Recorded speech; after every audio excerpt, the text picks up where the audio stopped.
adalah judul yang akan kita pelajari atau kita bahas pada malam hari ini. Seorang raja yang rendah hati. Siapa kira-kira raja yang rendah hati ini? Biasanya itu adalah raja yang, kalau raja biasanya dia sombong. Biasanya dia suka dilayani. Tapi saat ini dia memberikan satu teladan yang rendah hati. Dia mau melayani. Bahkan dia mengajak seorang yang tidak layak. Seorang yang tidak seharusnya dia ada di istana itu. Seorang yang timpang kakinya dua. Malah diajak supaya makan sehidangan bersama dengan raja. Ini yang akan kita bahas pada malam hari ini. Inilah menggambarkan bagaimana kita sebagai orang berdosa, sebagai orang yang tidak layak, tidak berkenan, kita juga nanti akan dijamu oleh Tuhan di dalam kerajaan surga. Berbicara mengenai kerendahan hati, di dalam Yakobus 4 ayat 6 bagian B dikatakan, Allah menentang orang yang congkak, tetapi mengasihani orang yang rendah hati.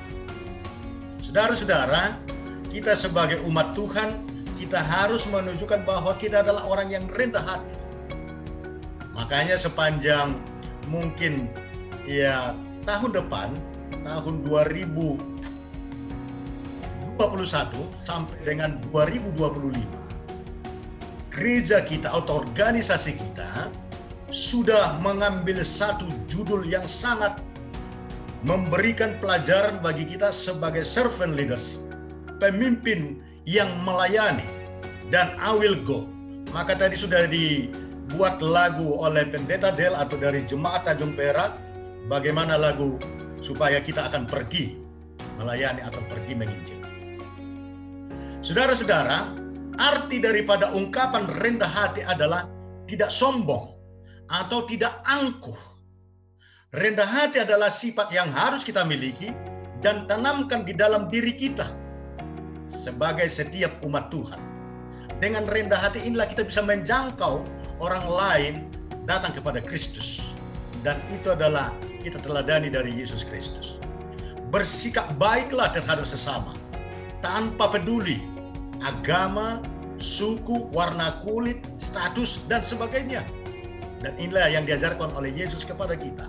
Bahkan Rasul Paulus di dalam Kisah Para Rasul 1 ayat 8 juga mendukung ayat supaya kita rendah hati, supaya kita juga dapat menjadi contoh teladan di dalam hal membawa jiwa-jiwa kepada Tuhan.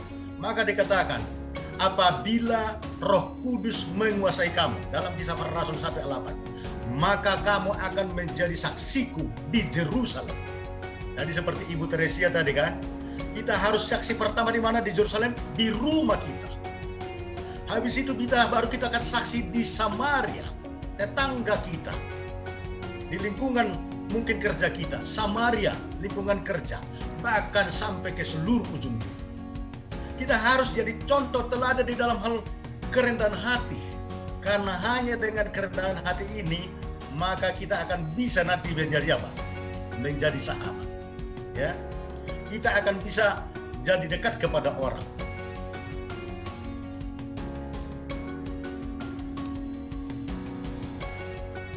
Perdana Menteri yang pertama di Singapura bernama Lee Kuan Yew mengatakan, orang sombong itu seperti orang yang berdiri di atas bumi.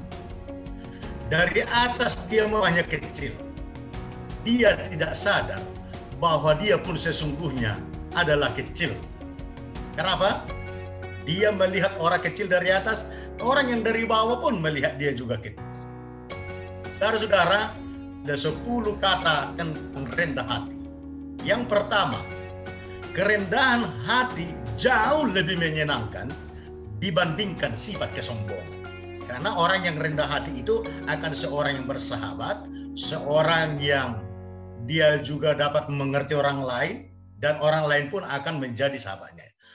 Berikutnya, pamer merupakan satu di antara ide bodoh dalam merebut suatu kemenangan.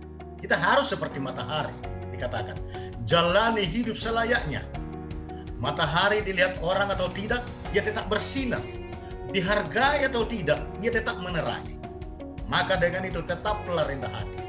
Seberapapun tinggi kedudukan kita, tetaplah percaya diri. Seberapapun kekurangan kita, tetaplah bersyukur dalam segala keadaan. Kalau kita melihat ke atas, kita tidak perlu menjadi rendah diri, tapi itu adalah suatu motivasi. Kalau kita juga melihat ke bawah, kita pun harus bersyukur, tidak perlu sombong.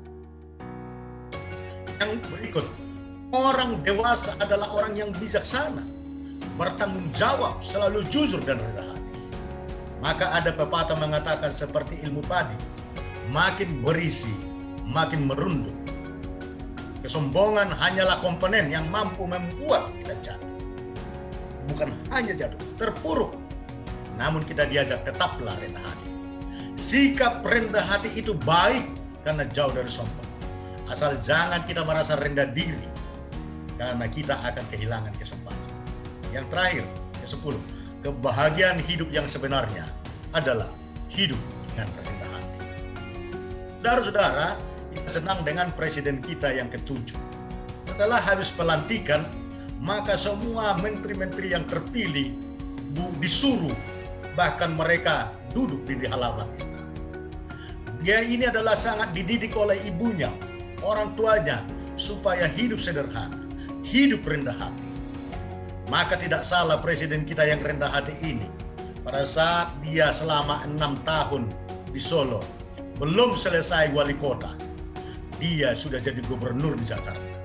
Belum selesai dia jadi gubernur di Jakarta, sudah jadi presiden.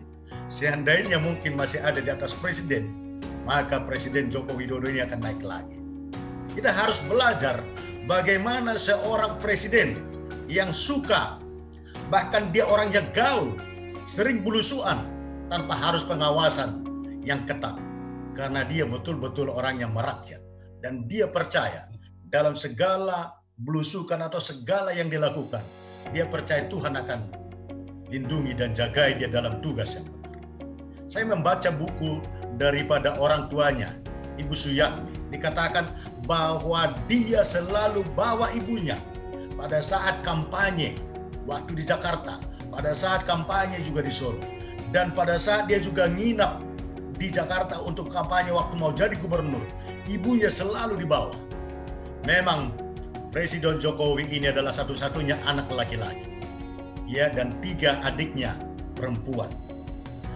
Pesan daripada ibunya selalu dikatakan kepada Presiden Jokowi, apabila di antara kalian siapa yang paling berhasil dalam satu keluarga, jangan lupa kalau ada saudaranya yang dikatakan mungkin kurang beruntung. Presiden Jokowi ini adalah selalu didoakan oleh ibunya, dan dia juga selalu menghargai bagaimana peran ibunya di dalam kehidupan. Maka dia menjadi selalu berhasil. Maka tidak salah ada pepatah orang Jepang mengatakan, kalau kamu mau berhasil, kalau kamu mau hebat, mau sukses, buat ibumu, buat orang tuamu seperti raja dan ratu, maka rezekinya pun akan datang seperti raja dan ratu. Pada saat ini kita akan memasuki khotbah yang akan kita bahas. Namun sebelumnya kita akan berdoa supaya kita lebih mengerti akan firman Tuhan. Mari kita berdoa. Bapa kami yang bertata dalam kerajaan surga, kami sudah melihat bagaimana pimpinan Tuhan bagi kami, dan kami akan melanjutkan khotbah ini, akan mempelajari dari firman Tuhan. Kebutuhan kami yang terbesar untuk saat ini adalah kebutuhan Roh Kudus-Mu.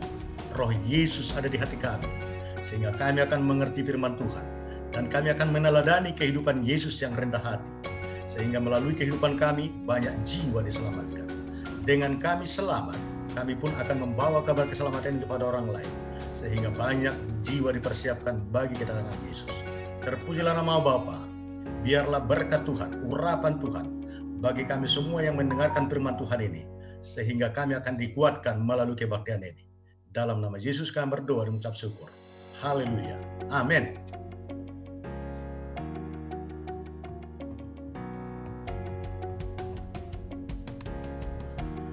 Raja Daud dan Mephiboset, seperti yang kita lihat tadi adalah di depan, ya, pendahuluan yang saya bawa.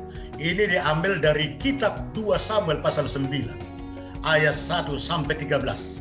Dan ini dikupas tuntas ayat 1 sampai 13. Kalau kita melihat di dalam ayat 1, berkatalah Daud, berkatalah Raja Daud, masih adakah orang yang tinggal dari keluarga Saul?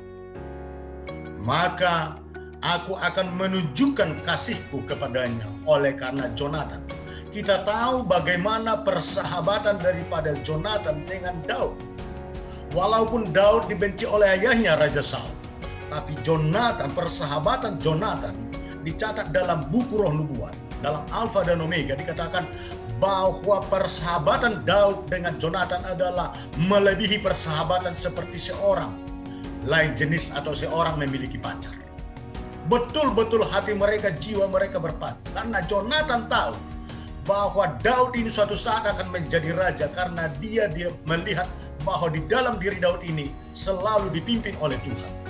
Maka dia sadar bahwa biarlah Daud menjadi raja, nah, nggak masalah, aku jadi wakil. Tetapi itulah yang dibenci oleh Raja Saul. Karena tidak mungkin Jonathan menjadi raja kalau masih ada Daud. Maka betul-betul Raja Saul sangat benci sama Daud. Kita tahu latar belakang itu. Karena pada saat Daud mengalahkan Goliat, di sanalah disambut oleh gadis-gadis di Israel dengan suatu nyanyian. Inilah asal mula atau akar pahit daripada Raja Saul membenci Daud. Dikatakan Raja Saul membunuh beribu-ribu musuh, tapi Daud membunuh berlaksa-laksa. Iri hati ini yang menusuk hati Saul sehingga dia dirasuk oleh setan, bahkan sering mau membunuh Daud.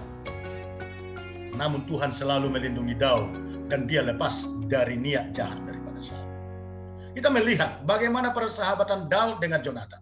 Adapun keluarga Saul mempunyai seorang hamba yang bernama Ziba. Ia dipanggil menghadap Daud, lalu raja bertanya kepadanya, "Engkaukah Ziba?" Jawabnya, "Hamba Tuanku." Di ayat 3, kemudian berkatalah raja, "Tidak ada lagi kah orang yang tinggal di keluarga Saul? Aku hendak menunjukkan kepadanya kasih yang dari Allah." Lalu berkatalah Ziba kepada raja, "Masih ada tuanku, masih ada satu anak daripada Jonathan, tapi kakinya cacat dua-duanya." Tanya raja kepadanya, "Di manakah dia?" Jawab Ziba kepada raja, "Dia ada di rumah Makhir bin Amil di Lodebar." Raja Daud mengatakan, "Oke, ambil dia, bawa dia kemari. Dia harus ada di istana bersama dengan saya. Karena saya ingat bagaimana jasa atau kebaikan ayahnya kepadaku waktu saya dikejar-kejar oleh Raja Saul." Sesudah itu Raja Daud menyuruh mengambil dia dari rumah Makhir bin Amil dari Lodebar, dibawa ke istana bersama-sama dengan Raja Daud satu. Dan Raja Daud juga tidak malu dengan hal ini. Karena dia tahu bahwa sejarah bagaimana persahabatannya dengan ayahnya. Di ayat 6 dikatakan, dan Mephiboset juga dibawa oleh Raja Daud ya ke istana. Dan Mephiboset bin Jonathan bin Saul masuk menghadap Daud dan sujud menyembah sampai ke tanah. Kata Daud, "Engkau kah Mephiboset?" Jawabnya, "Ini hamba tuanku." Ayat 7 ditekankan. Kemudian berkatalah Daud kepadanya, "Jangan takut, saya ini sahabat ayahmu. Jangan takut, saya akan memberikan yang terbaik. Saya tidak akan buat apa-apa menghukum kamu. Sebab kamu adalah layak ada di istana ini karena kebaikan daripada ayahmu." Kadang-kadang kebaikan ayah kita mungkin tidak diterima oleh ayah kita, tapi itu bisa diterima oleh keturunan kita. Kadang-kadang kebaikan orang tua mungkin kita tidak terima oleh langsung orang tua, tapi bisa diterima oleh keturunan. Ini terjadi antara Daud dengan Jonathan. "Aku akan mengembalikan kepadamu segala ladang sawit nenekku, dan engkau akan tetap makan sehidangan dengan aku." Betapa ini suatu kebahagiaan yang tadinya seseorang tidak berharga, yang tadinya seseorang ketakutan, yang tadinya tidak berarti, dilecehkan. Mungkin kalau kata sekarang biasa saja, Mephiboset ini sudah hidup di jalan-jalan. Mungkin dia seperti pemulung, tapi diajak hidup di istana. Maka tidak salah Mephiboset mengatakan seperti ini. Lalu sujudlah Mephiboset dan berkata, apakah hambamu ini sehingga engkau menghiraukan anjing mati seperti aku? Lalu raja memanggil Ziba hamba Saul itu dan berkata kepadanya, segala sesuatu yang adalah milik Saul dan milik seluruh keluarganya kuberikan kepada cucu tuanmu. Itu diperintahkan oleh Raja Daud kepada hambanya Saul atau sebagai kepercayaan daripada kerajaan daripada Saul. Dipercayakan kepada Ziba, engkau harus mengerjakan tanah baginya, engkau, anak-anakmu dan hamba-hambamu, dan harus membawa masuk tuayannya, supaya cucu tuanmu ini ada makanan. Mephiboset cucu tuanmu ini akan tetap makan sehidangan dengan aku. Ziba adalah seorang kepercayaan di istana kerajaan daripada Raja Saul. Bahkan sampai tanahnya, warisannya, Ziba lah yang dipercaya. Karena kita tahu bagaimana Jonathan dan Raja Saul sudah meninggal di peperangan. Ziba mempunyai 15 orang anak laki-laki. Dan bukan hanya anak laki-laki, dia pun mempunyai 20 orang hamba. Saudara-saudara, hingga ayat berikutnya, Daud sesungguhnya di sini adalah gambaran Allah yang mengasihi Mephiboset apa adanya. Dan Mephiboset itu adalah gambaran kita orang berdosa yang tidak layak menerima keselamatan ini. Di ayat 11 dikatakan, berkatalah Ziba kepada raja, hambamu ini akan melakukan tepat seperti yang diperintahkan tuanku raja kepadanya. Dan Mephiboset makan sehidangan dengan Daud sebagai salah seorang tuan di istana, sebagai salah seorang anak yang dihargai makan sehidangan dengan raja. Mephiboset mempunyai seorang anak laki-laki yang kecil yang bernama Mika. Semua orang yang diam di rumah Ziba adalah hamba-hamba di Mephiboset. Demikianlah Mephiboset diam di Yerusalem, sebab ia tetap makan sehidangan dengan raja. Adapun keduanya kakinya timpang. Bukankah suatu kebahagiaan? Bukankah sesuatu hal yang patut disyukuri? Bukankah sesuatu hal yang luar biasa? Seseorang yang timpang, seseorang yang tidak punya harga diri, seseorang yang tidak dihargai orang, tapi diajak menjadi makan sehidangan dengan raja. Ini menjadi renungan bagi kita. Maka kita harus sebagai pemimpin yang rendah hati, di mana kita sepanjang beberapa minggu ini, beberapa minggu sudah kita mengikuti mungkin tentang servant leadership. Bagaimana seorang pemimpin yang rendah hati. Kita nanti akan melihat bahwa keteladanan daripada Jokowi tadi presiden, keteladanan daripada Raja Daud. Mungkin nanti kita akan pelajari lagi, ada seorang lagi yang akan kita bahas tentang raja yang rendah hati, tentang presiden Afrika Selatan Nelson Mandela. Sesungguhnya mereka ini adalah mencontoh dan melihat kehidupan daripada Yesus. Dan model utama kita adalah Yesus Kristus. Rendah hati adalah model memaafkan seseorang. Kita tahu bagaimana kisah daripada Nelson Mandela. Nelson Mandela dengan sipir penjara. Pada saat Nelson Mandela di penjara selama 27 tahun oleh rival daripada politiknya, di penjara dia seringkali dia kehausan, kelaparan. Bahkan dia pernah minta air kepada sipir penjara. Saudara-saudara tahu, bukannya air minum yang diberikan, malah maaf sampai dia dikencingi. Maka Mandela mengatakan, tunggu saatnya, nanti saya akan keluar apa yang harus saya lakukan padamu. Ketika Mandela keluar dari penjara dan kemudian menjadi presiden Afrika Selatan, hal yang pertama yang dia lakukan kepada para pengawal khususnya, harus disuruh mencari kepala sipir penjara pada saat dia di penjara. Apakah yang dilakukan Nelson Mandela mau balas dendam? Apakah Nelson Mandela akan hukum dia atau penjara dia? Tidak, saudara-saudara. Hal yang pertama yang dilakukan oleh Nelson Mandela, adalah untuk memaafkan orang itu. Sipir tersebut sangat ketakutan pada saat dia sudah ditangkap. Mandela akan membabak, dia berpikir Mandela akan membalas, akan menyiksa dia dan memenjarakannya.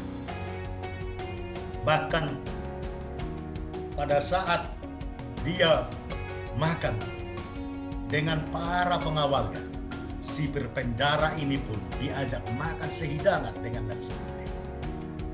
Saudara-saudara bisa bayangkan bagaimana perasaan sipir penjara ini. Walaupun itu makan yang di restoran itu mungkin di Afrika Selatan adalah restoran yang paling mahal, tapi dia tidak tenang. Kakinya mungkin sudah berantakan, pikirannya juga nggak tenang, dan mungkin keringat dingin. Karena dia tahu apa yang dilakukan kepada Nelson Mandela selama ini.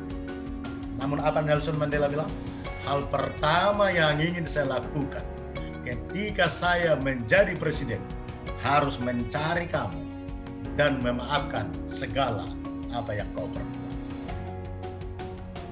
Dia tidak dikuasai oleh kebencian dan niat untuk balas dendam terhadap lawan-lawan politiknya yang dulu yang menjaganya, termasuk sipir penjara yang menghina dan menyiksanya. Mandela mengajarkan kepada kita bagaimana membalas kejahatan dengan kebaikan. Bagaimana kebencian dibalas dengan kasih. Apa yang kita lakukan ketika kita sudah begitu dilukai seseorang? Kita punya kesempatan untuk membalas dendam. Karena kita mungkin sudah punya kedudukan. Namun Nelson Mandela mengajarkan itu tidak perlu kita balas. Pada saat kita mungkin dilempar orang atau kita dibuat orang sakit hati, seharusnya kita tidak perlu balas. Dan ini adalah sebenarnya khotbah Yesus yang sangat radikal. Kalau kamu ditampar pipi kiri, kasih pipi kanan. Kalau kamu disuruh berjalan 1 mil, kamu berjalan 2 mil. Kalau diminta bajumu, kasih jubahmu. Ini juga menjadi mungkin yang dihidupkan oleh Nelson Mandela. Mampukah kita mengampuni? Seberapa luas dan lapang ukuran hati kita? Jika kita ingin menjadi orang besar, kita harus memiliki hati dan jiwa yang besar.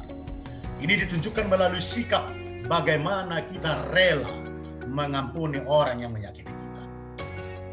Dalam sebuah buku tentang pengampunan dikatakan, pada saat kita mengampuni seseorang, sesungguhnya itu bukan merubah orang itu. Sesungguhnya bukan hanya menyelamatkan orang itu, tetapi itu adalah sesungguhnya adalah menjadi berkat bagi kita. Itu adalah untuk melampangkan atau melancarkan kehidupan kita di masa depan. Kebencian dan sikap tidak mau mengampuni sebenarnya itu adalah menutup jalan kita, dan itu juga menutup berkat bagi kita. Ketika kita mau mengampuni orang lain, kita sedang membuka jalan kita yang lebar-lebar untuk masa depan kita, dan itu akan membuka pengampunan juga dari Tuhan. Bagaimana kita mau mengampuni orang lain? Bagaimana kita mempunyai jiwa mengampuni orang lain? Karena kita juga pertama-tama sudah diampuni. Orang yang paling diuntungkan pada saat kita mengampuni orang lain sesungguhnya adalah diri kita sendiri. Pengampunan adalah hadiah terbaik yang bisa kita berikan kepada diri sendiri. Mungkin pada saat seseorang ada membenci kita, tapi kita tidak membenci dia. Mungkin dia sampai masuk rumah sakit, tapi pada saat kita tahu dia masuk rumah sakit, mungkin kita bawa pisang atau kita bawa buah, mungkin dia lihat kita bisa pingsan dan mungkin langsung berakhir. Saudara-saudara, kita tidak perlu membalaskan kejahatan orang lain dengan kejahatan. Disinilah perbedaan kita sebagai murid-murid Kristus, supaya kita dapat membawa jiwa-jiwa lebih banyak kepada Tuhan. Seperti dikatakan adalah pembahasan kita adalah servant leadership awil. Bagaimana kepemimpinan seorang hamba. Dan kita harus pergi melakukan ini. We will go, kita. Namun sebelum kita pergi, harus masing-masing juga I will go. Baru kita akan melihat hasil daripada pelayanan ini. Yesus memberikan contoh, memberikan teladan bagaimana kita harus hidup rendah hati. Yesus adalah model. Saya senang dengan bagaimana kehidupan Yesus. Tidak peduli apa kata orang. Apakah dia diejek, dihina, dicaci maki. Kalau dia melakukan yang benar, maka dia akan lakukan yang benar itu. Dan pada akhirnya orang mengatakan, ya, itu adalah benar. Saya senang juga dengan ayat Matius 5:37. Katakan ya jika ya, katakan tidak jika tidak. Lebih dari itu berasal dari si jahat. Yesus memberikan contoh, dan inilah yang dicontoh oleh Raja Daud, dan inilah yang dicontoh oleh Presiden Afrika Selatan Nelson Mandela, dan inilah yang dicontoh mungkin oleh presiden kita yang ketujuh, yaitu Presiden Jokowi. Karena Yesus memberikan model tentang kerendahan. Yesus adalah teladan, dan dia memberikan itu langsung praktek. Karena agama itu bukan hanya ngomongan, harus dilakukan. Maka kita melihat sebagai kesimpulan daripada khotbah kita pada malam hari ini, atau pembahasan kita pada malam hari ini, diambil dari kisah Yesus. Bagaimana Yesus melayani murid-muridnya yang seharusnya murid-murid yang melayani dia. Yesus Kristus adalah model manusia yang rendah hati. Dalam Yohanes 13 ayat 6-15. Di ayat 6 dikatakan, maka sampailah ia kepada Simon Petrus. Kata Petrus kepadanya, Tuhan, engkau hendak membasuh kakiku? Yesus dengan lemah lembut menjawab, apa yang kuperbuat engkau tidak tahu sekarang, tapi engkau akan mengerti kelak. Kata Petrus lagi kepadanya, engkau tidak akan membasuh kakiku sampai selama-lamanya. Jawab Yesus, jika aku tidak membasuh engkau, engkau tidak mendapat bagian dalam aku. Lalu Simon Petrus lagi berkata, Tuhan, jangan hanya kakiku saja, tapi juga tangan dan kepalaku. Wah, ini Petrus ini sangat sombong. Mungkin kalau kita seperti ini, ada orang mengatakan seperti misalnya orang yang dibawa kita terus mengatakan begitu. Wah, betapa marahnya. Tapi Yesus tetap jawab dengan lemah. Ya, kita lihat bagaimana jawab Yesus di ayat berikutnya. Kata Yesus kepadanya, barang siapa telah mandi, ia tidak usah lagi membasuh diri lagi, selain membasuh kaki, karena ia sudah bersih seluruh. Juga kamu sudah bersih, hanya tidak semua. Sebab kita tahu, Yudas atau salah satu di antara murid itu ada yang mengkhianati Yesus. Sebenarnya ada dua yang mengkhianati. Termasuk Petrus juga sebenarnya menyangkal Yesus. Tapi Petrus bertobat dan akhirnya dia datang lagi mengakui dosanya. Yudas tidak bertobat, dia gantung diri. Ya. Sebab di ayat 11 dikatakan, sebab ia tahu siapa yang di ayat 11, sebab ia tahu siapa yang di antara mereka, ya, yang akan nanti menyerahkan dia. Tidak semua kamu bersih. Maka Tuhan katakan, sesudah ia membasuh kaki mereka, ia mengenakan pakaiannya dan kembali ke tempatnya. Lalu berkatalah kepada mereka, mengertikah kamu apa yang telah kuperbuat? Kamu menyebut aku guru, kamu menyebut aku Tuhan. Katamu itu tepat, sebab memang akulah guru dan Tuhan. Yesus adalah guru. Dia memberikan contoh. Dan bukan hanya memberikan contoh, dia juga praktekkan apa yang dia katakan. Di ayat 14 dikatakan, jadi jika aku membasuh kaki, aku adalah Tuhan dan gurumu, maka kamu pun saling merendahkan hati seharusnya. Kamu saling harusnya membasuh kaki. Kamu harus saling mengasihi. Sebab aku telah memberikan satu teladan kepada kamu, supaya kamu juga berbuat sama seperti yang telah aku perbuat kepadamu. Saudara-saudara, sebagai kesimpulan daripada khotbah kita, saudara bisa melupakan yang lain, tetapi ayatnya satu tidak perlu lupa. Karena agama itu adalah apa yang kita ngomongin harus kita lakukan. Percuma juga banyak kita tahu kalau kita tidak praktekkan. Sama dengan ilmu-ilmu dunia. Kalau hanya teori tidak praktek, itu akan tidak berguna. Begitu juga dengan agama. Supaya kita menjadi seperti Yesus, menjadi rendah hati, harus kita menjadi pelaku firman. Yakobus 1 ayat 22 mengatakan, tetapi hendaklah kamu menjadi pelaku firman dan bukan hanya pendengar saja. Sebab jika tidak demikian, kamu menipu diri sendiri. Kiranya Tuhan memberkati kita semua. Saya bawa dalam nama Yesus. Amin.